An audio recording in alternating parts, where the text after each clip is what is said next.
ദൈവനാമം മഹത്വപ്പെടുമാറാകട്ടെ. എഫെസ്യർക്ക് എഴുതിയ ലേഖനം 6-ാം അധ്യായമാണ് നാം പഠിച്ചുകൊണ്ടിരിക്കുന്നത്. 6-ാം അധ്യായത്തിൻ്റെ 14 വരെയുള്ള വാക്യങ്ങൾ നാം പഠിക്കുകയുണ്ടായി. ഇന്ന് 15 മുതലുള്ള ചില വാക്യങ്ങൾ നമുക്ക് വായിച്ച് ധ്യാനിക്കാം. ഇവിടെ സാത്താൻ്റെ ആയുധവർഗത്തോട് ദൈവമക്കൾ ആയുധവർഗം എടുത്ത് പോരാടുന്നതിനെക്കുറിച്ചാണ് നമ്മൾ വായിക്കുന്നത്. എങ്ങനെയാണ് കർത്താവിലും കർത്താവിൻ്റെ അമിതബലത്തിലും ശക്തിപ്പെടുന്നത് എന്ന് പറഞ്ഞുകൊണ്ടാണ് ഇവിടെ പൗലോസ് അപ്പോസ്തലൻ ഈ കാര്യങ്ങളൊക്കെയും നമുക്ക് എഴുതി തരുന്നത്. ദുർദിവസത്തിൽ, അതായത് പ്രശ്ന സങ്കീർണമായിട്ടുള്ള ദിവസത്തിൽ എങ്ങനെ പിശാചിൻ്റെ തന്ത്രങ്ങളോട് എതിർത്ത് നിൽക്കാനായിട്ട് കഴിയും, ദൈവം നമ്മെ ഏൽപ്പിച്ചിരിക്കുന്നതായിട്ടുള്ള എല്ലാ ശുശ്രൂഷകളും സമാപിപ്പിച്ചിട്ട് ഉറച്ചു നിൽക്കുവാൻ കഴിയേണ്ടതിന് സാത്താൻ്റെ സർവായുധവർഗത്തോട് പ്രതികരിക്കേണ്ടതിന് വേണ്ടി ദൈവത്തിൻ്റെ സർവായുധവർഗം നാം എടുക്കണം എന്നുള്ളതാണ് ആമുഖമായിട്ട് ഇതിനെ സംബന്ധിച്ച് നാം ചിന്തിച്ചത്. അതിന് ഒരു പട്ടാളക്കാരൻ തൻ്റെ പോരാട്ട വസ്ത്രം ധരിക്കുന്നത് പോലെ ആയുധമേന്തി ഒരു പട്ടാളക്കാരൻ നിൽക്കുന്നത് മനസ്സിൽ കണ്ടുകൊണ്ടാണ് ഇവിടെ പൗലോസ് അപ്പോസ്തലൻ ഈ വിഷയങ്ങൾ നമ്മളുടെ മുമ്പാകെ ലളിതമായി അവതരിപ്പിക്കുന്നത്. രണ്ട് കാര്യങ്ങൾ നമ്മൾ കഴിഞ്ഞ ദിവസം കണ്ടു. സത്യം എന്ന അരയ്ക്ക് സത്യം കെട്ടിയും അതുപോലെ തന്നെ നീതി എന്ന കവചം ധരിച്ചും, അങ്ങനെ രണ്ട് കാര്യങ്ങളെക്കുറിച്ച് നാം ചിന്തിക്കുകയുണ്ടായി. മൂന്നാമത്തേത് സമാധാന സുവിശേഷത്തിനായുള്ള ഒരുക്കം കാലിന് ചെരുപ്പാക്കി. സമാധാന സുവിശേഷത്തിനായിട്ടുള്ള ഒരുക്കം കാലിന് ചെരുപ്പാക്കി. എന്താണ് യഥാർത്ഥത്തിൽ ഈ സമാധാന സുവിശേഷത്തിനായിട്ടുള്ള ഒരുക്കം എന്ന് പറയുന്നത്? സമാധാന സുവിശേഷം എന്താണ് എന്നുള്ളത് തന്നെ നാം മനസ്സിലാക്കേണ്ടത് ആവശ്യമാണ്. സമാധാന സുവിശേഷം എന്നുള്ളതിനെക്കുറിച്ച് നമുക്ക് വചനത്തിൽ വായിക്കുമ്പോൾ 3 തലത്തിലുള്ള ഒരു സമാധാനത്തെക്കുറിച്ച് നമുക്ക് കാണാനായിട്ട് സാധിക്കും. ഒന്നാമത്, വിശ്വാസത്താൽ നീതീകരിക്കപ്പെട്ടിട്ട് നമ്മുടെ കർത്താവായ യേശുക്രിസ്തു മൂലം ദൈവത്തോടുള്ള നമ്മുടെ സമാധാനം. അപ്പോൾ അങ്ങനെ ആ സമാധാന സുവിശേഷത്തിനായിട്ടുള്ള ഒരു ഒരുക്കം, ആ സുവിശേഷം മറ്റുള്ളവരോട് അറിയിക്കുന്നതിനുള്ള ഒരു ഒരുക്കം നമ്മുടെ കാലിലെ ചെരുപ്പ് എന്നുള്ള നിലയിൽ നാം കണക്കാക്കണം എന്നാണ് നമുക്കിവിടെ കാണാനായിട്ട് കഴിയുന്നത്. അപ്പോൾ അത് ദൈവത്തെയും മനുഷ്യനെയും തമ്മിൽ സമാധാന ബന്ധത്തിലാക്കുന്നതാണ് സുവിശേഷ സന്ദേശം എന്ന് നമുക്കറിയാമല്ലോ. അതുപോലെ തന്നെ സമാധാനത്തിൻ്റെ സുവിശേഷം എന്ന് പറഞ്ഞാൽ മനുഷ്യർ തമ്മിലുള്ളതായിട്ടുള്ള സമാധാനത്തിനും ദൈവം ഒരുക്കുന്നത് യഥാർത്ഥത്തിൽ ഈ സുവിശേഷം തന്നെയാണ്. നമുക്കറിയാം, ലോകത്തിൽ വിവിധങ്ങളായിട്ടുള്ള ജാതികളും ഭാഷകളും ഗോത്രങ്ങളും ഒക്കെ ഉണ്ടായിരുന്നു. അവരിൽ യഹൂദന്മാർ ദൈവത്തിൻ്റെ സ്വന്തം ജനമെന്നും ശമര്യരും ജാതികളും ഒക്കെ അവരെ ശപിക്കപ്പെട്ടവർ, ദൈവസന്നിധിയിൽ യാതൊരു വക പ്രാധാന്യവും ഇല്ലാത്തവർ എന്നുള്ള നിലയിലൊക്കെയാണ് നമുക്ക് ആ കാലഘട്ടങ്ങളിൽ കാണുവാനായിട്ട് കഴിയുന്നത്. പ്രത്യേകിച്ച് യഹൂദന്മാർ ജാതികളെയും ഒക്കെ നായ്ക്കൾ എന്നുള്ള നിലയിലാണ് ചിന്തിക്കുകയും അവരെക്കുറിച്ച് അങ്ങനെ പറയുകയും ചെയ്തുകൊണ്ടിരുന്നത്. എന്നാൽ അങ്ങനെയുള്ള എല്ലാ വ്യത്യാസങ്ങളും ഈ സുവിശേഷമാണ് മാറ്റിക്കളഞ്ഞത്. അതിനെക്കുറിച്ച് ഇതേ ലേഖനം 2-ാം അധ്യായം പഠിച്ചപ്പോൾ നാം പഠിക്കുകയുണ്ടായി. അതിൻ്റെ 14 മുതലുള്ള വാക്യങ്ങൾ നാം വായിക്കുന്നത് ഇങ്ങനെയാണ്: അവൻ നമ്മുടെ സമാധാനം, അവൻ ഇരുപക്ഷത്തെയും ഒന്നാക്കി ചട്ടങ്ങളും കൽപ്പനകളുമായ ന്യായപ്രമാണം എന്ന ശത്രുത്വം തൻ്റെ ജഡത്താൽ നീക്കി വേർപാടിൻ്റെ നടിച്ചുവർ ഇടിച്ചു കളഞ്ഞത് സമാധാനം ഉണ്ടാക്കിക്കൊണ്ട് ഇരുപക്ഷത്തെയും തന്നിൽ ഒരേ പുതുമനുഷ്യനാക്കി സൃഷ്ടിപ്പാനും ക്രൂശിന്മേൽ വെച്ച് ശത്രുത്വം ഇല്ലാതാക്കി അതിനാൽ ഇരുപക്ഷത്തെയും ഏകശരീരത്തിൽ ദൈവത്തോട് നിരപ്പിപ്പാനും തന്നെ. അപ്പോൾ സുവിശേഷം ചെയ്യുന്നതായിട്ടുള്ള മറ്റൊരു കാര്യം എന്ന് പറയുന്നത് സമാധാനം ഉണ്ടാക്കി മനുഷ്യരുടെ, അതല്ലെങ്കിൽ വിവിധ ജാതികൾ തമ്മിലുള്ളതായിട്ടുള്ള സമാധാനം ഉണ്ടാക്കുക എന്നുള്ളതാണ്. മൂന്നാമത്തെ സമാധാനം എന്ന് പറയുന്നത് നമ്മുടെ ഉള്ളിൽ നാം അനുഭവിക്കുന്നതായിട്ടുള്ള ഒരു സമാധാനമുണ്ട്. അതിനെക്കുറിച്ച് ഫിലിപ്പിയർക്ക് എഴുതിയ ലേഖനം 4-ാം അധ്യായത്തിൻ്റെ 7-ാം വാക്യത്തിൽ, എന്നാൽ സകല ബുദ്ധിയെയും കവിയുന്ന ദൈവസമാധാനം നിങ്ങളുടെ ഹൃദയങ്ങളെയും നിലവുകളെയും ക്രിസ്തുയേശുവിൽ കാക്കും.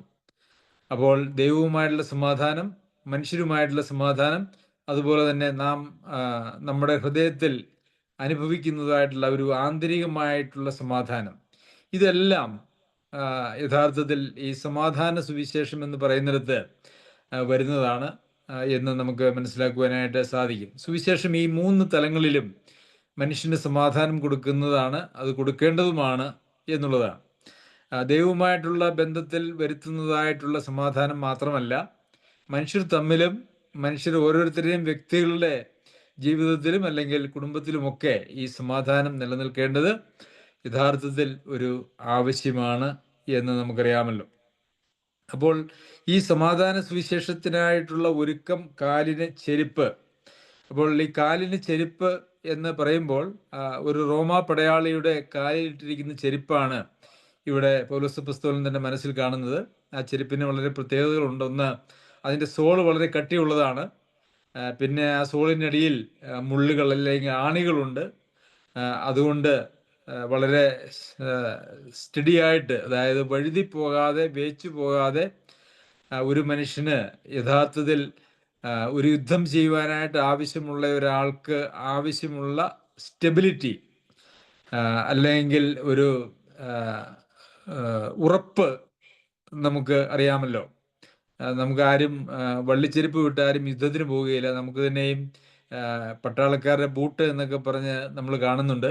അത് വളരെ നമ്മുടെ പാദം മുതൽ മുട്ടുവരെയും നീളമുള്ളതും കാലിനെ വളരെ സുരക്ഷിതമായി സൂക്ഷിക്കുന്നതും കാലിന് ഏത് പ്രതികൂല സാഹചര്യങ്ങളിലൂടെയും കാലിന് പരിക്കൊന്നും പറ്റാതെ യാത്ര ചെയ്യുവാനും ഉറച്ചു നിൽക്കുവാനും ഒക്കെ ഉള്ളതായ ഒരു കാര്യമാണ് ഈ ചെരുപ്പ്, ഒരു പട്ടാളക്കാരൻ്റെ ചെരുപ്പ് എന്ന് പറയുന്നത്.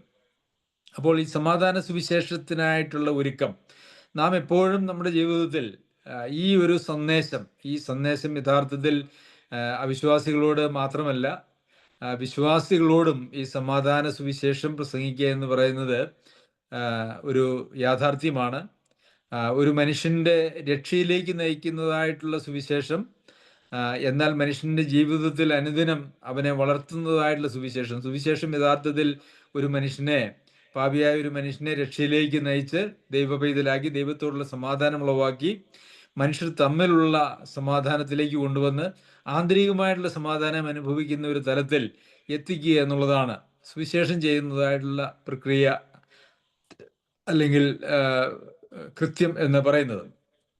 അപ്പോൾ ഈ എല്ലാ നിലയിലും ഉള്ള ഒരു ഒരുക്കം നമുക്ക് എല്ലാവർക്കും ആവശ്യമാണ്. ഇത് കേവലം സുവിശേഷ പ്രവർത്തനങ്ങളോട് ബന്ധപ്പെട്ട് മാത്രമല്ല, അത് സഭാപ്രവർത്തനങ്ങളിലും ഈ വിധ ശുശ്രൂഷകൾ ഉണ്ട് എന്നുള്ളത് നമുക്കറിയാമല്ലോ. അപ്പോൾ അതിനുള്ള ഒരു ഒരുക്കം എന്ന് പറയുന്നതും അതിനു വേണ്ടിയിട്ട് നാം ഉറച്ചു നിൽക്കേണ്ടത് ആവശ്യമാണ്. യഥാർത്ഥത്തിൽ നാം തന്നെ ഈ സുവിശേഷത്തിൽ, വിശ്വാസത്തിൽ ഒക്കെ ഉറച്ചു നിൽക്കുന്നില്ല എങ്കിൽ നമുക്ക് ഇത് മറ്റൊരാളോട് പഠിപ്പിക്കുവാനോ പ്രസംഗിക്കുവാനോ ഉപദേശിക്കുവാനോ ഒന്നും സാധിക്കുന്നതല്ല. എന്നാൽ ഇന്ന് അനേക വിശ്വാസികളുടെയും ജീവിതത്തിൽ അവരുടെ അവസ്ഥ എന്ന് പറയുന്നത്, അവർക്ക് അങ്ങനെ അവരുടെ വിശ്വാസത്തിൽ തന്നെ ഒരു ശരിയായ ഉറപ്പില്ല എന്നുള്ള സങ്കടകരമായ അവസ്ഥയാണ്. തനിക്ക് തന്നെ ഉറപ്പില്ലാത്തതായ, തനിക്ക് തന്നെ സമാധാനം അനുഭവിക്കാത്തതായ, താൻ മറ്റുള്ളവരുമായിട്ട് സമാധാനത്തിൽ ജീവിക്കാൻ കഴിയാത്തതായ, അതിന് നമ്മളെ പ്രാപ്തരാക്കാത്ത ഒരു സുവിശേഷം എങ്ങനെയാണ് നമുക്ക് മറ്റുള്ളവരോട് പറയുവാനായിട്ട് കഴിയുക? ഇത് ആദ്യം നമ്മുടെ ജീവിതത്തിൻ്റെ ഒരു അനുഭവമായി തീരണം. നമ്മുടെ വ്യക്തി ജീവിതത്തിലുള്ള സമാധാനം, നമ്മുടെ കുടുംബത്തിലുള്ള സമാധാനം, സഭയിലുള്ള സമാധാനം, അതുപോലെ തന്നെ നമ്മുടെ ചുറ്റുമുള്ള ആളുകളോടുള്ള സമാധാനം. എല്ലായിടത്തും, പ്രത്യേകിച്ച് പുറത്തുള്ള ആളുകളോട് നമുക്ക് എല്ലായ്പ്പോഴും സമാധാനം ആചരിക്കാൻ കഴിയും എന്ന് വരില്ല. കാരണം നിങ്ങളാൽ ആവോളം എല്ലാവരോടും സമാധാനമായിരിപ്പിൻ എന്നാണ് നമ്മൾ വായിക്കുന്നത്. സമാധാനം ഉളവാകണമെങ്കിൽ അവിടെ രണ്ട് പക്ഷത്തിൻ്റെയും ഒരു സഹകരണം ആവശ്യമാണ്. ദൈവമക്കളെ സംബന്ധിച്ചിടത്തോളം, അങ്ങനെ ദൈവമക്കളുള്ളതായ കുടുംബങ്ങളെ സംബന്ധിച്ചിടത്തോളം, അവരാത്മാവിനാൽ നിയന്ത്രിക്കപ്പെടുന്നവരാണെങ്കിൽ അവിടെ സമാധാനത്തിനൊരു പ്രശ്നം ഉണ്ടാകുകയില്ല. എന്നാൽ പുറത്തുള്ള ആളുകളോടുള്ള നമ്മുടെ ബന്ധത്തിൽ സമാധാനം നാം മാത്രം നോക്കിയാൽ നടക്കുകയില്ല എന്നുള്ളതും ഒരു യാഥാർത്ഥ്യമാണ്. വിശ്വാസികൾ അല്ലെങ്കിൽ ദൈവമക്കൾ അവരെല്ലാവരും ദൈവ ആത്മാവിനാൽ നിയന്ത്രിക്കപ്പെടുന്നവരാണ് എന്ന് മാത്രമാണ് നമുക്ക് ഊഹിക്കാൻ കഴിയുക. അങ്ങനെ മാത്രമായിരിക്കണം. അല്ലാത്തവരെ ദൈവവചനം ദൈവമക്കളായിട്ട് പരിഗണിക്കുന്നില്ല എന്നുള്ളതും നാം ഓർക്കണം. അതുപോലെ തന്നെ നാം ആന്തരികമായിട്ടുള്ള സമാധാനം അനുഭവിക്കുന്നവരാണെങ്കിൽ മാത്രമേ ഈ സമാധാന സുവിശേഷവുമായിട്ട് നമുക്ക് മറ്റുള്ളവരുടെ അടുക്കിലേക്ക് പോകാനായിട്ട് കഴിയുള്ളൂ. അത് പുറത്തുള്ളവരോടാണെങ്കിലും സഭയിലുള്ളവരോടാണെങ്കിലും നമ്മുടെ കുടുംബത്തിലുള്ളവരോടാണെങ്കിലും നാം അനുഭവിക്കാത്ത ഒരു സമാധാനം പ്രസംഗിക്കുവാനായിട്ട് ഒരിക്കലും നമുക്ക് കഴിയുകയില്ല.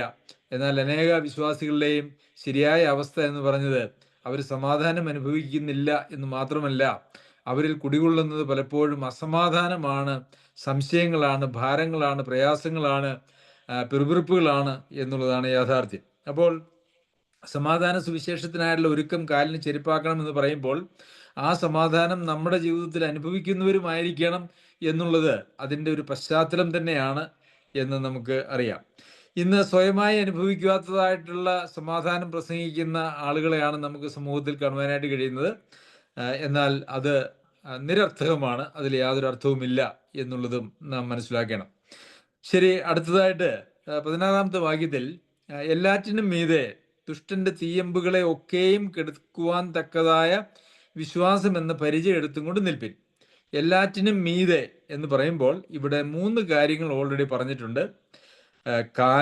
കാലിനുള്ള ചെരുപ്പ്, പിന്നെ അരയിലുള്ള ബെൽറ്റ്, പിന്നെ നെഞ്ചിലുള്ളതായ കവചം. ഈ 3 കാര്യങ്ങൾ ഒരുപക്ഷെ കഴുത്തിന് താഴേക്ക് നമുക്ക് ഒരു യുദ്ധത്തിന് ആവശ്യമായിട്ടുള്ള കാര്യങ്ങളൊക്കെയും ഈ 3 കാര്യങ്ങളാണ് എന്ന് നമുക്ക് കാണാം. ഇതിൻ്റെ എല്ലാം മുകളിൽ എല്ലാറ്റിനും മീതെ, ഈ 3 കാര്യങ്ങളുടെ മീതെ ധരിക്കേണ്ടതായിട്ടുള്ള മറ്റൊരു സംരക്ഷണ ഉപാധിയാണ് പരിച എന്ന് പറയുന്നത്. ഒരുപക്ഷെ പഴയ റോമ സാമ്രാജ്യത്തിലേക്ക് പട്ടാളക്കാരുടെ പടങ്ങളൊക്കെ നമ്മൾ കണ്ടിട്ടുണ്ടെങ്കിൽ അവർ കയ്യിൽ പിടിച്ചിരിക്കുന്ന വളരെ നീളവും വീതിയും ഏകദേശം 4 അടി ഉയരവും ഒരു മനുഷ്യനെ കവർ ചെയ്യത്തക്ക രീതിയിൽ ഒരു 3 അടിയോളം വീതിയുമുള്ളതായ ഒരു ഘനമുള്ള ഒരു സാധനമാണ് ഈ ഇവിടെ പറഞ്ഞിരിക്കുന്നതായിട്ടുള്ള പരിച എന്ന് പറയുന്നത്. ഈ പരിച ഇങ്ങോട്ട് വരുന്നതായിട്ടുള്ള ആക്രമണത്തെ പ്രതിരോധിക്കുന്നതിനായിട്ടുള്ള ഒരു വഴിയാണ്. അന്നത്തെ ആക്രമണങ്ങൾ പ്രധാനമായിട്ടും വാളുകൊണ്ടുള്ള വെട്ട്, അതല്ല എങ്കിൽ അമ്പ്, എയ്ത്ത്, ഇതൊക്കെയായിരുന്നു. അല്ലെങ്കിൽ അങ്ങനെയുള്ള പരിപാടികൾ, കല്ലുകൊണ്ടുള്ള ഏറ്. അപ്പോൾ ഇതൊക്കെ വരുമ്പോൾ നമ്മളുടെ ദേഹത്ത് അത് തട്ടാതെ അതിനെ തടുക്കുന്നതായിട്ടുള്ള സംവിധാനമാണ് ഈ പരിച എന്ന് പറയുന്നത്. അപ്പോൾ ഈ പരിച എന്ന് പറയുന്നത് എന്താണ് എന്ന് ചോദിച്ചാൽ വിശ്വാസം എന്ന പരിച എടുത്തുകൊണ്ട് നിൽപ്പിനെന്നുള്ളതാണ്. അപ്പോൾ എന്തിനാണ് ഈ വിശ്വാസം എന്ന പരിചയുടെ ആവശ്യം? അതവിടെ എഴുതിയിരിക്കുന്നത് ദുഷ്ടന്റെ തീയമ്പുകളെ ഒക്കെയും കെടുക്കുക എന്നുള്ളതാണ്. ദുഷ്ടൻ എന്ന് പറയുന്നത് പിശാചാണ് എന്ന് നമുക്കറിയാം. പിശാച് പല വഴിയിലൂടെ നമ്മെ പരാജയപ്പെടുത്താനായിട്ട് ശ്രമിക്കും. എന്നാൽ ഇവിടെ ദുഷ്ടന്റെ തീ അമ്പുകളെ എന്ന് പറയുമ്പോൾ നമുക്കറിയാം, അമ്പ് ഉപയോഗിക്കുന്നത് എപ്പോഴും ദൂരെ നിന്നാണ്. തൊട്ടടുത്ത് നിന്ന് ആരും അമ്പ് ഉപയോഗിക്കുകയില്ല. തൊട്ടടുത്ത് നിന്ന് ഉപയോഗിക്കുന്ന ആയുധം എന്ന് പറയുന്നത് വാളാണ്. ദൂരെ നിൽക്കുമ്പോഴാണ് അമ്പ് ഉപയോഗിക്കുന്നത്. അപ്പോൾ എന്താണ് അത് കാണിക്കുന്നതെന്ന് ചോദിച്ചാൽ, പിശാചിന് യഥാർത്ഥത്തിൽ നമ്മളുടെ അടുക്കിലേക്ക് ഒരു പ്രവേശനം, നമ്മുടെ അടുക്കൽ വന്ന് നമ്മെ നേരിട്ട് ആക്രമിക്കുവാനായിട്ടുള്ള ഒരു അനുവാദം ദൈവമക്കളാണെങ്കിൽ ഇല്ല എന്നുള്ളതാണ്. പത്രോസ് എഴുതിയ ലേഖനത്തിലും പിശാച് അലറുന്ന ഒരു സിംഹം എന്ന പോലെ ആരെ വിഴുങ്ങേണ്ടു എന്ന് വെച്ച് ചുറ്റി നടക്കുന്നു എന്നാണ് നമ്മൾ വായിക്കുന്നത്. അപ്പോൾ നമ്മുടെ ദേഹത്തെ തൊടുവാനായിട്ടുള്ള അനുവാദം അവനില്ല. അവനങ്ങനെ ചുറ്റി നടക്കുവാണ്, അലറിക്കൊണ്ട് ചുറ്റി നടക്കുവാണ്. അതുപോലെ തന്നെ ഇവിടെ ദൂരെ നിന്ന് തീ അമ്പുകൾ അവൻ നമുക്ക് നേരെ എയ്യുകയാണ്. പലപ്പോഴും ഇന്ന് പല വിശ്വാസ ഗോളങ്ങളിലും പിശാചിൻ്റെ അല്ലെങ്കിൽ ബന്ധനം, ബാധ എന്നൊക്കെ പറഞ്ഞുകൊണ്ട് പഠിപ്പിക്കുന്നത് നമുക്ക് കേൾക്കുവാനായിട്ട് സാധിക്കും. എന്നാൽ അങ്ങനെയുള്ള പരിപാടികളൊന്നും ഒരു ദൈവപൈതലാണ് എങ്കിൽ, ദൈവാത്മാവിനെ അനുസരിച്ച് നടക്കുന്ന ഒരാളാണ് എങ്കിൽ, ആത്മാവിനാൽ മുദ്രയിടപ്പെട്ട, ദൈവത്തിൻ്റെ സ്വന്തം എന്നുള്ള നിലയിൽ മുദ്രയിടപ്പെട്ട ഒരാളാണ് എങ്കിൽ അങ്ങനെയുള്ള ഒരു ബന്ധനങ്ങളും ഒരാൾക്കുമില്ല. ബന്ധനങ്ങൾ അഴിക്കുക, ശാപം മുറിക്കുക മുതലായിട്ടുള്ള കാര്യങ്ങളൊക്കെ വെറും പൈശാചികമായ അല്ലെങ്കിൽ ബിസിനസ് പരമായിട്ടുള്ള പരിപാടികൾ മാത്രമാണ്. ദൈവത്തിൻ്റെ ആലയമായിരിക്കുന്ന, ദൈവത്തിൻ്റെ മന്ദിരമായിരിക്കുന്ന, ദൈവത്തിൻ്റെ സ്വന്തമായിരിക്കുന്ന ഒരാളെയും തൊടുവാനായിട്ട് പിശാചിന് അനുവാദമില്ല. എന്നാൽ അവന് ഒരു അനുവാദം, നമ്മളെ തന്നെ വേണമെങ്കിൽ പിശാചിന് ഏൽപ്പിച്ചു കൊടുക്കുവാനായിട്ട് കഴിയും. വിശ്വാസത്താൽ നാം കർത്താവിനെ സ്വീകരിച്ചതുപോലെ ആ കർത്താവിനെ തള്ളിപ്പറഞ്ഞ് നമുക്ക് വേണമെങ്കിൽ പിശാചിന് ഇടം കൊടുക്കുവാനായിട്ട് കഴിയും. പിശാചിനോട് എതിർത്ത് നിൽക്കാതെ കൂട്ടുകൂടാനായിട്ട് കഴിയും. അതൊക്കെ നമ്മൾ വചനത്തിൽ വായിക്കുന്നുണ്ട്. പിശാചിന് ഇടം കൊടുക്കരുത് എന്ന് നമ്മൾ വായിക്കുന്നു. അവനോട് എതിർത്ത് നിൽപ്പിനെന്നാൽ അവൻ നിങ്ങളെ വിട്ട് ഓടിപ്പോകുമെന്ന് നമ്മൾ വായിക്കുന്നു.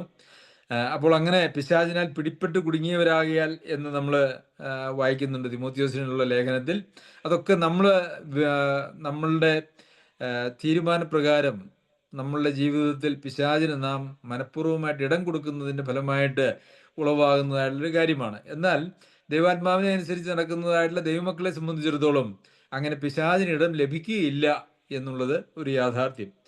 അപ്പോൾ അവന് ചെയ്യാനായിട്ട് കഴിയുന്നത് നമ്മളുടെ അകലെ നിന്ന്, ദൂരെ നിന്ന്, മാറി നിന്ന് നമുക്കെതിരെ വിവിധങ്ങളായിട്ടുള്ള നിലയിൽ നമ്മെ ആക്രമിക്കുവാനായിട്ട് ശ്രമിക്കുക എന്നുള്ളതാണ്.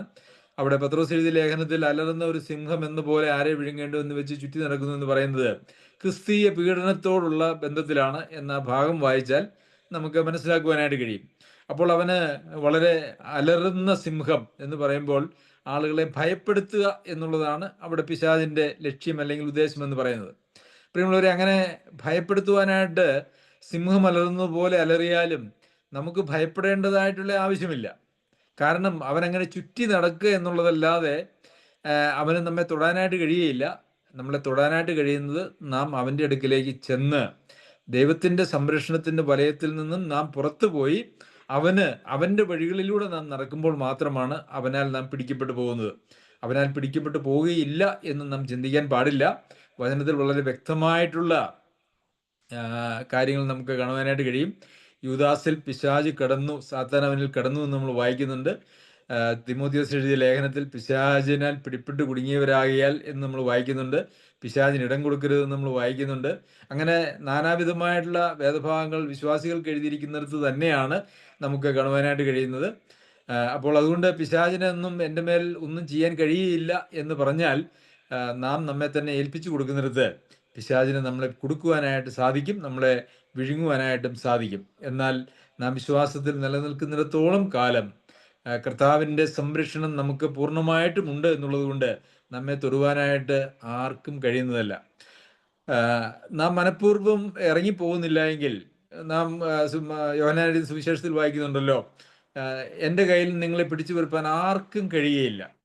അതായത് സർവശക്തനായ, സർവവ്യാപിയായ, സർവജ്ഞാനിയായ ദൈവത്തിന്റെ കരങ്ങളിൽ നിന്ന് നമ്മെ പിടിച്ചു പറിക്കുവാൻ ഈ ലോകത്തിൽ ഒരു ശക്തിക്കും സാധ്യമല്ല എന്നുള്ളത് തന്നെയാണ് അതിന്റെ യാഥാർത്ഥ്യം എന്ന് പറയുന്നത്. അതുകൊണ്ട് അങ്ങനെ ഒരു ഭയം നമുക്ക് വേണ്ട. മറിച്ച് നാം വിശ്വാസത്തിൽ തന്നെ നിലനിന്ന് കർത്താവിന്റെ കൂടെയാണോ എന്നുള്ള ഒരു കാര്യം മാത്രം നാം ഉറപ്പുവരുത്തേണ്ടതുള്ളൂ. അപ്പോൾ തീയമ്പുകളെയൊക്കെയും, അമ്പ് എന്നുള്ളതല്ല, തീയമ്പുകൾ എന്നാണ് പറഞ്ഞിരിക്കുന്നത്. എന്തുകൊണ്ടാണ് തീയമ്പുകളെ അയക്കുന്നത്? തീയമ്പുകളെ അയക്കുന്നത് യഥാർത്ഥത്തിൽ ആ തീയ് നമുക്കറിയാമല്ലോ, അടുത്ത കാലത്ത് അങ്ങനെ തീപിടുത്തമൊക്കെ ഉണ്ടാക്കുക എന്ന് പറയുന്നത് ലോകത്ത് പലയിടത്തും ഉണ്ടാകുന്നതുമായിട്ടുള്ള തീപിടുത്തങ്ങളുണ്ട്. നമുക്കറിയാം, തീ പിടിച്ചു കഴിഞ്ഞാൽ അത് ആ പ്രദേശം മുഴുവൻ അത് നശിപ്പിച്ചു കളയും.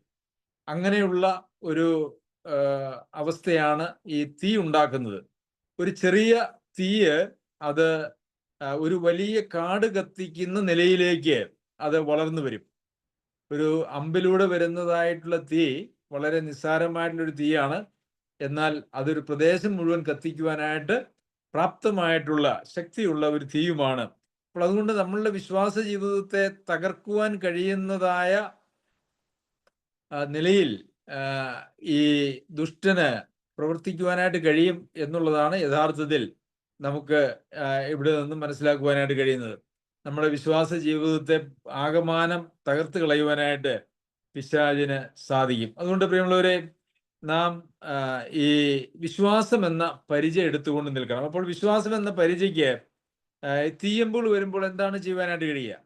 പിശാച് നമ്മളുടെ നേരെ അയക്കുന്നതായിട്ടുള്ള തീയമ്പുകൾ എന്ന് പറയുന്നത് പലപ്പോഴും പല തരത്തിലുള്ളതായ തീയമ്പുകളാണ്. ഒരു ഉദാഹരണത്തിന്, ദുഷ്ടൻ അയക്കുന്നതായിട്ടുള്ള നമ്മളെ നശിപ്പിക്കുവാനായിട്ട് അയക്കുന്നതായിട്ടുള്ള തീയമ്പുകളിൽ ചിലത് നമുക്ക് വേണമെങ്കിൽ ഇങ്ങനെയൊക്കെ ചിന്തിക്കാം. കുറ്റബോധം. നാം വീണ്ടും ജന്മം പ്രാപിച്ച് പിതാവിനോട് നിരപ്പ് പ്രാപിച്ച് പിതാവിനോടുള്ള സമാധാനത്തിൽ ജീവിക്കുകയാണെങ്കിലും ഒരുപക്ഷെ നമ്മുടെ പഴയ കാലത്തുണ്ടായതായ പാപങ്ങളോ നമ്മെ അങ്ങനെ കുറ്റം വിധിച്ചുകൊണ്ട് നാം അങ്ങനെ ആ കുറ്റബോധത്തിൽ ജീവിക്കുന്നതായിട്ടുള്ള ഒരവസ്ഥ നമുക്കുണ്ടായാൽ അത് യഥാർത്ഥത്തിൽ നമ്മുടെ വിശ്വാസ ജീവിതത്തിന് തീ കൊളുത്തുന്നതായിട്ടുള്ള ഒരു പരിപാടിയാണ്. കർത്താവ് നമ്മളോട് ക്ഷമിച്ചു എന്നുള്ളത് ഒരു യാഥാർത്ഥ്യമാണ്. നാം മാനസാന്തരപ്പെട്ട് കർത്താവിൻ്റെ സന്നിധിയിൽ ഏറ്റുപറഞ്ഞ പാപങ്ങളെ സംബന്ധിക്കുന്നതായ കുറ്റബോധം നമ്മുടെ ജീവിതത്തിൽ അശേഷം ആവശ്യമില്ല. അങ്ങനെ കുറ്റബോധം നമ്മളെ ഭരിക്കുന്നുവെങ്കിൽ നാം ഈ പിശാചിൻ്റെ ഒരു തന്ത്രത്തിൽ കുടുങ്ങിയിരിക്കുന്നു എന്നുള്ളതാണ് അതിൻ്റെ അർത്ഥം. അതുപോലെ നമുക്ക് ഭയം എന്ന് പറയുന്നത് പ്രധാനപ്പെട്ട ഒരു കാര്യമാണ്. പിശാച് നമ്മെ തോൽപ്പിക്കുവാൻ ഉപയോഗിക്കുന്നതായിട്ടുള്ളൊരു കാര്യമാണ് ഭയം. മനുഷ്യഭയം എന്ന് പറയുന്ന ഒരു കെണിയാണ് എന്ന് നമ്മൾ വായിക്കുന്നുണ്ട്. അപ്പോൾ ദൈവത്തെ സാക്ഷ്യപ്പെടുത്തുന്നതിനോ ദൈവത്തിൻ്റെ പിന്നാലെ കർത്താവിൻ്റെ പിന്നാലെ പോകുന്നതിനോ മനുഷ്യൻ്റെ ഭയം നമ്മെ തടസ്സപ്പെടുത്തുന്നുവെങ്കിൽ അത് പിശാചിൻ്റെ ഒരു കെണിയാണ്. മനുഷ്യഭയം ഒരു കെണിയാണെന്ന് നമ്മൾക്ക് വചനത്തിൽ നാം വായിക്കുന്നുണ്ടല്ലോ. അപ്പോൾ അങ്ങനെ മനുഷ്യനെ ഭയപ്പെടുവാൻ നമുക്ക് എന്തുള്ളൂ? കർത്താവ് അറിയാതെയും അനുവദിക്കാതെയും ആർക്കും നമ്മുടെ മേൽ യാതൊരു വക സ്വാധീനവും ഉണ്ടാകുകയില്ല. കർത്താവ് അറിയാതെ നമ്മുടെ തലയിൽ നിന്നൊരു രോമം പോലും പോകുകയില്ല, അതൊക്കെയും എണ്ണപ്പെട്ടിരിക്കുന്നു എന്ന് നമുക്ക് നാം വചനത്തിൽ വായിക്കുകയും അത് നാം വിശ്വസിക്കുകയും ചെയ്യുന്നു. അത് നമ്മുടെ വിശ്വാസമാണ് എങ്കിൽ നമ്മളെ ഭയപ്പെടുത്തുവാനായിട്ട് പിശാച് ശ്രമിച്ചാൽ നമുക്ക് ഒരിക്കലും ഭയപ്പെടേണ്ടതായിട്ടുള്ള ആവശ്യമില്ല. കർത്താവ് എന്നെ അറിയുന്നു, കർത്താവ് അനുവദിക്കാതെ എനിക്ക് ഒന്നും സംഭവിക്കുകയില്ല എന്ന് വിശ്വസിക്കുന്ന ഒരാൾക്ക്, അതാണ് വിശ്വാസം എന്ന പരിച എന്ന് പറയുന്നത്. അങ്ങനെ വിശ്വസിക്കുന്ന ഒരാൾക്ക് അവരുടെ ജീവിതത്തിൽ ഏതെല്ലാം പ്രതിസന്ധികളിലൂടെ കടന്നു പോയാലും പിശാച് പരീക്ഷിച്ചാലും അവർക്കൊന്നും ഭയമുണ്ടാകുകയില്ല എന്നുള്ളതാണ്. പിന്നെയുള്ള ഒരു പിശാചിൻ്റെ ഒരു തീയമ്പ് എന്ന് പറയുന്ന ഒരു സംശയം എന്നുള്ളത് നമുക്ക് കാണാനായിട്ട് കഴിയും. പല ആളുകളെ കുറിച്ച് നമ്മൾ ചിന്തിക്കുമ്പോൾ അവര് സംശയാലുക്കളാണ്. അവർക്കൊന്നിനെക്കുറിച്ചും ഉറപ്പില്ല. വിശ്വാസ കാര്യങ്ങളെക്കുറിച്ചോ ഉപദേശ കാര്യങ്ങളെക്കുറിച്ചോ വചനപരമായിട്ടുള്ള കാര്യങ്ങളെക്കുറിച്ചോ ഒന്നും സംശയമില്ല. ആരെയും വിശ്വാസവും ഇല്ലാത്ത നിലയിൽ ജീവിക്കുന്നതായിട്ടുള്ള ധാരാളം ആളുകൾ ഇന്ന് ക്രിസ്തീയ ലോകത്തുണ്ട്. അങ്ങനെയുള്ള സംശയമുള്ള ആളുകൾക്ക് ഒരിക്കലും മുമ്പോട്ട് വളരുവാനായിട്ട് കഴിയുന്നതുമല്ല. അതുപോലെ തന്നെ പിശാച് അയക്കുന്നതായിട്ടുള്ള മറ്റൊരു തീയമ്പ് എന്ന് നമുക്ക് ചിന്തിക്കാൻ കഴിയുന്നത് പ്രലോഭനങ്ങളാണ്. നമുക്കറിയാം, ഏറ്റവും വലിയ പിശാചിൻ്റെ തീയമ്പ് എന്ന് പറയുന്നത് നമ്മളുടെ പ്രലോഭനമാണ്. നമ്മളെ പ്രലോഭിപ്പിക്കുക എന്നുള്ളതാണ്. ഇന്ന് ലോകത്തിൽ ഏറ്റവും അധികമായി പിശാച് ഉപയോഗിക്കുന്നതായിട്ട് തന്ത്രവും അതാണ് എന്ന് നമുക്കറിയാമല്ലോ. അതുകൊണ്ട് വചനം വളരെ ശക്തമായിട്ട് അതിനെതിരെ നമുക്ക് മുന്നറിയിപ്പുകൾ നൽകുന്നുണ്ട്. പിശാചായത് യഥാർത്ഥത്തിൽ അവൻ്റെ ഉള്ളിലുണ്ടായതായ ഒരു മോഹമാണ്.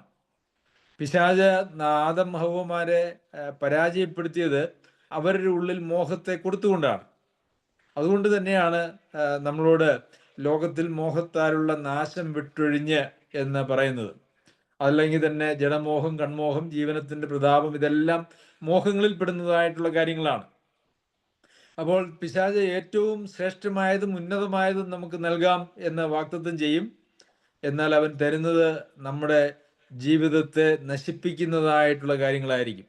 ആദത്തിനും ഹവ്വായ്ക്കും പിശാച് കൊടുത്തതായിട്ടുള്ള മോഹം എന്താണ്? നിങ്ങൾ ദൈവത്തെ പോലെയാകും. നന്മതിന്മകളെ നിങ്ങൾക്ക് തന്നെ തിരിച്ചറിയാം. നിങ്ങൾ ദൈവത്തെ പോലെയാകും.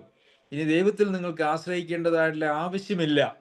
ഈ വലിയ മോഹമാണ് അവരുടെ കയ്യിലേക്ക്, അവരുടെ മുമ്പിലേക്ക് പിശാചിട്ട് കൊടുത്തത്. എന്നാൽ അതിന് അങ്ങനെ നിഷേധിക്കപ്പെട്ടതായിട്ടുള്ള വൃക്ഷത്തിൻ്റെ ഫലം തിന്നുകൊണ്ട് അവരുടെ മോഹത്തിന്, പിശാചിൻ്റെ പ്രലോഭനത്തിന് വശംവദരായ ആദ്യ പിതാക്കന്മാർക്ക് സംഭവിച്ചത് എന്ത് എന്നുള്ളത് നമുക്കറിയാം. പ്രിയമുള്ളവരെ, നമ്മെ മോഹിപ്പിക്കുന്നതായിട്ടുള്ള ഒത്തിരി കാര്യങ്ങൾ ഈ ലോകത്തിലുണ്ട്. അത് പേര്, പ്രശസ്തി, ധനം, മാനം, ഇങ്ങനെയുള്ള ധാരാളം കാര്യങ്ങൾ ഈ ലോകത്തിൽ നമ്മെ മോഹിപ്പിക്കും. നാം അതിലേക്ക് ചാടിയാൽ, ആ പ്രലോഭനത്തിൽ നാം പെട്ടുപോയാൽ തീർച്ചയായിട്ടും അത് വിശ്വാസം വിട്ടകന്ന് ബഹുദുഃഖങ്ങൾക്ക് അധീനരായിത്തീരുന്നു എന്ന് തിമോത്തിയോസിന് നാം എഴുതിയ ലേഖനത്തിൽ നാം വായിക്കുന്നത് പോലെ ഉള്ള ഒരു അവസ്ഥയാണ് വരുന്നത്. ഇങ്ങനെ പല കാര്യങ്ങളും പ്രധാനമായിട്ടും ഈ 3-4 കാര്യങ്ങളാണ് പിശാചിൻ്റെ തീയമ്പുകൾ എന്ന് നമുക്ക് പറയുവാനായിട്ട് കഴിയുന്നത്. ഇതിനെയൊക്കെ തടുക്കണമെങ്കിൽ അതിനുള്ള നമ്മുടെ സംരക്ഷണ ഉപാധി എന്ന് പറയുന്നത് പരിച എന്നുള്ളതാണ്. നമ്മുടെ ശരീരത്തെ ഈ വിധമുള്ള തീയമ്പുകളൊക്കെ വരുമ്പോൾ നമ്മുടെ ശരീരത്തെ സൂക്ഷിക്കുന്നതിന് വേണ്ടി, നമ്മെ സൂക്ഷിക്കുന്നതിന് വേണ്ടി, നമ്മുടെ ആത്മീയ ജീവിതത്തെ സൂക്ഷിക്കുന്നതിന് വേണ്ടി അങ്ങനെയുള്ള മോഹങ്ങളൊക്കെ നമ്മുടെ മേലെറിയുമ്പോൾ, സംശയങ്ങൾ എറിയുമ്പോൾ, ഭീഷണികൾ നമ്മുടെ മേലെറിയുമ്പോൾ ഒക്കെ നാം തടുക്കേണ്ടത് വിശ്വാസം എന്ന പരിച ഉപയോഗിച്ചുകൊണ്ടാണ്. എന്നാൽ ഈ വിശ്വാസം എന്ന് പറയുന്നത് ഇന്ന് പലപ്പോഴും വളരെ തെറ്റിദ്ധരിക്കപ്പെട്ടതായിട്ടുള്ള കാര്യങ്ങളാണ്. നാം അത് പലപ്പോഴും അതിനെക്കുറിച്ച് ചിന്തിച്ചിട്ടുണ്ട്. രക്ഷാകരമായ വിശ്വാസം എന്ന് പറയുന്നത് ഒരു വിശ്വാസത്തിൻ്റെ തലമാണ്. എന്നാൽ അങ്ങനെ രക്ഷയിലേക്ക് വന്നതായിട്ടുള്ള വിശ്വാസികളുടെ വിശ്വാസത്താലുള്ള ജീവിതം എന്ന് പറയുന്നത് വിശ്വാസത്തിൻ്റെ മറ്റൊരു തലമാണ്.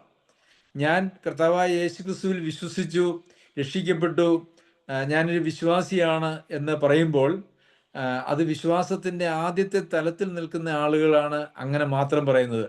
എന്നാൽ ഞാൻ വിശ്വാസത്താലാണ് ജീവിക്കുന്നത് എന്ന് പറയുന്ന ആളുകൾക്ക് മാത്രമേ അവർ വിശ്വാസത്തിൻ്റെ അടുത്ത തലത്തിലേക്ക് അവർ പ്രവേശിക്കുന്നുള്ളൂ.